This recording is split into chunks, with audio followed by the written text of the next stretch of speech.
मित्रों, कक्षा 11 विषय भूगोल पाठ 5 महाद्वीप एवं महासागर।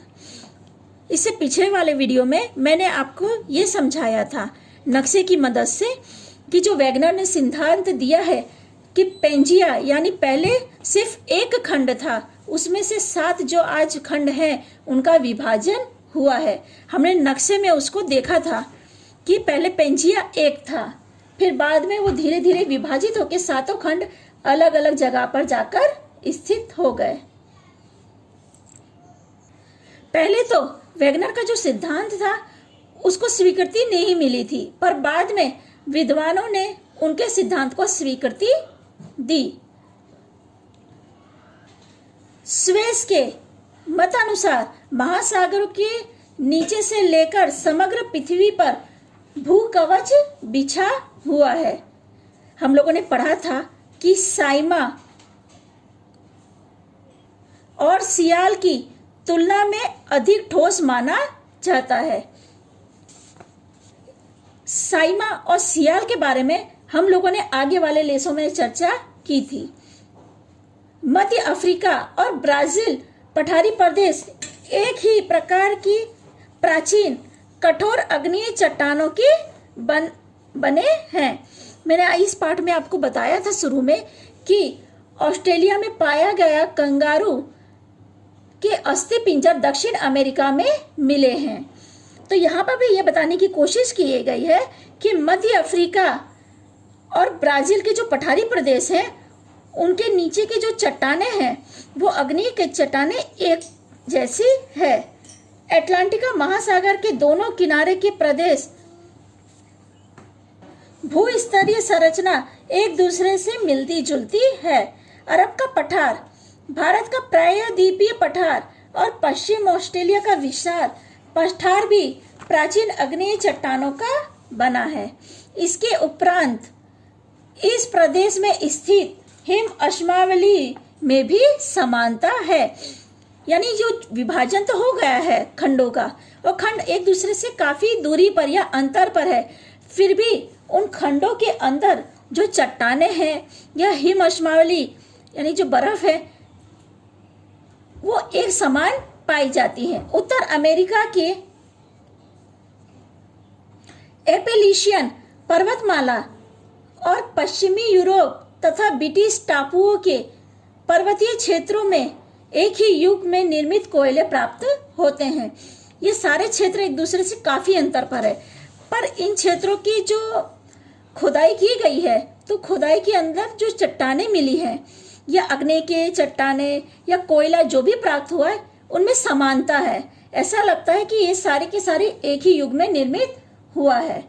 ऑस्ट्रेलिया महासागर के दोनों किनारे पे मिलने वाली प्राचीन वनस्पतियों और जीव जंतु के अश्मावलियों में समानता है, क्योंकि आपको पता है अमुक क्षेत्रों में जो जीव पाए जाते हैं वो कुछ ही क्षेत्रों में जीवित रह सकते हैं, हर जलवायु में वो जीवित नहीं रह सकते। जैसे मैंने आपको उस समय बताया था कि ऑस्ट्रेलिया में कंगारू पाया जाता है। ऑस्ट्रेलिया के अलावा कंगारू और आपको किसी भी क्षेत्र में नहीं मिलेगा, क्योंकि वो उस जलवायु के हिसाब से अपने आप को ढाल चुका है या वो उसी जलवायु के लिए अनुकूल है। कुछ पशु पक्षी भी सदियों के बीच जाने के बाद भी अपने वतन पर स्थलांतर करते हैं, क्योंकि इसमें क्या हुआ है कि जब विघटन हुआ या खंड एक दूसरे से अलग हुए, जैसे जो 7 महाद्वीप के मैंने बताया आपको कि सब महाद्वीप एक दूसरे से दूर दूर हुए, तो ये क्या है, जब विभाजन हुआ तो ये सारे के सारे पक्षी या पशु एक दूसरे से दूसरी जगह चले गए, एक जगह से दूसरी जगह स्थानांतर हो गए, पर बाद में ये वापस अपने मूल वतन गए। उत्तर का स्कैंडिनेविया के चूहे एवं अन्य सरीसृप का अर्थ होता है जो सांप के जैसे प्राणी होते जो सरक कर चलते हैं, पश्चिमी दिशा में अपने पूर्वजों की भूमि आइसलैंड की ओर स्थलांतर करते हैं। आइसलैंड के कुछ प्राणी उत्तर स्कैंडिनेविया के प्राणियों से मिलते जुलते हैं। उपयुक्त बातें वैगनर के महाद्वीपीय प्रवाह सिद्धांत को सिद्ध करने में सहायक बनते हैं।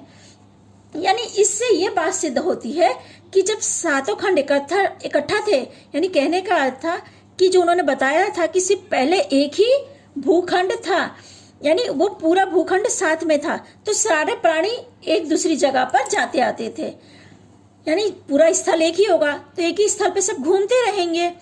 पर जैसे जैसे उनका विभाजन हुआ, जो पशु पक्षी दूसरी जगह रह गए वो धीमे धीमे स्थलांतर करके अपने स्थान पर वापस आ गए, क्योंकि पशु पक्षी की खासियत होती है वो जहाँ पाले जाते हैं या जहाँ रहते हैं ना, वो उस स्थान को पहचान लेते हैं। तो विघटन होने के बाद खंड तो अलग अलग होने लगे, पर समय बीतने के बाद वो प्राणी वापस अपने ही स्थान पर आ गए। समुद्री तलीय प्रसरण और भूतत्वीय संचलन विचारधारा के कारण भी खंड प्रवहन विचारधारा को महत्व मिला है।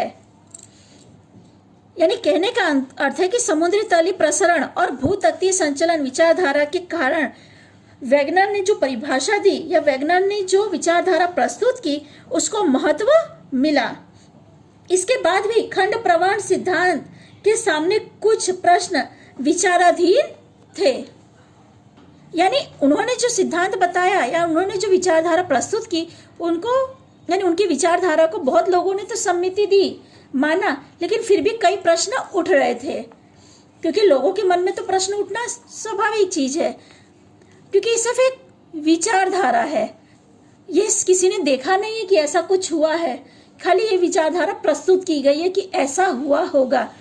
हम लोगों ने दूसरे पाठ में पढ़ा था कि पृथ्वी की उत्पत्ति किस प्रकार हुई। सब विद्वानों ने अपनी विचारधारा प्रस्तुत की, पर किसी को सही पता नहीं है कि पृथ्वी की उत्पत्ति आखिर कैसे हुई है, कि पृथ्वी के मध्य में क्या है, वो आज भी सब बातें हमें पता नहीं है।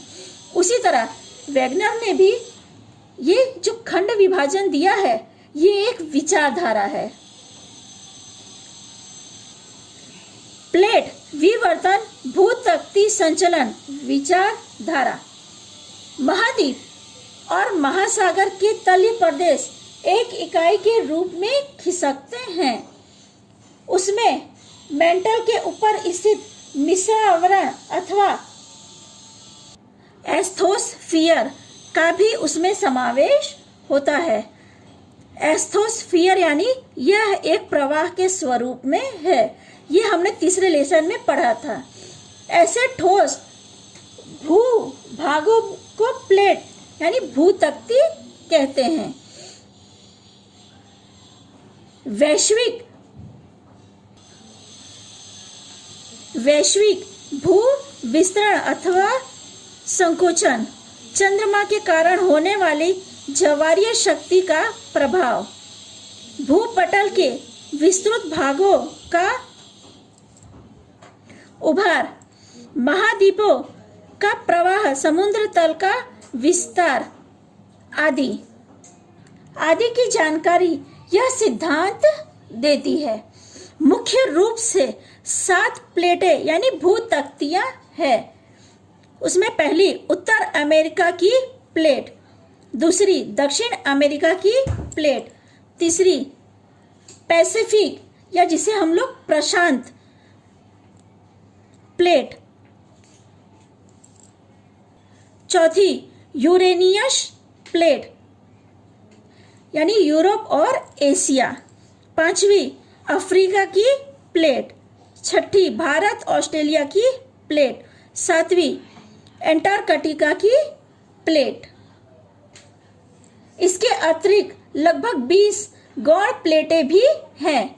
इन प्लेटों यानी भूतत्तियों की पर्वत श्रेणी, भू स्तर पर की नई मोड़दार पर्वत श्रृंखलाएं, समुद्र में जलमग्न प्लेटें आदि एक दूसरे से अलग करती हैं।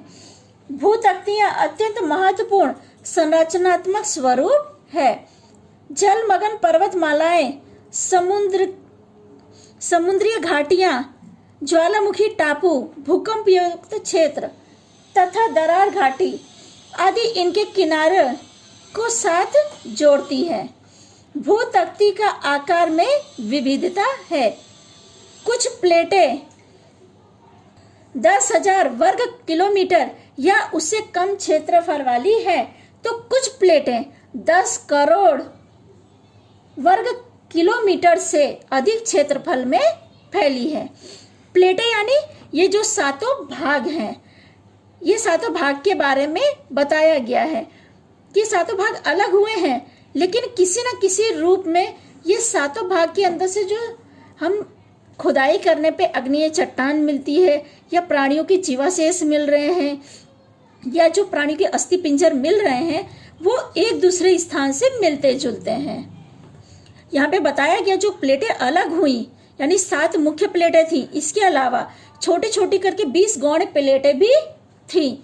यहाँ पे बताया गया कि कुछ प्लेटें 10,000 वर्ग किलोमीटर से अधिक थी, तो कुछ प्लेटें 10 करोड़ वर्ग किलोमीटर से अधिक क्षेत्रफल की थी। Pacific, Africa, Eurasia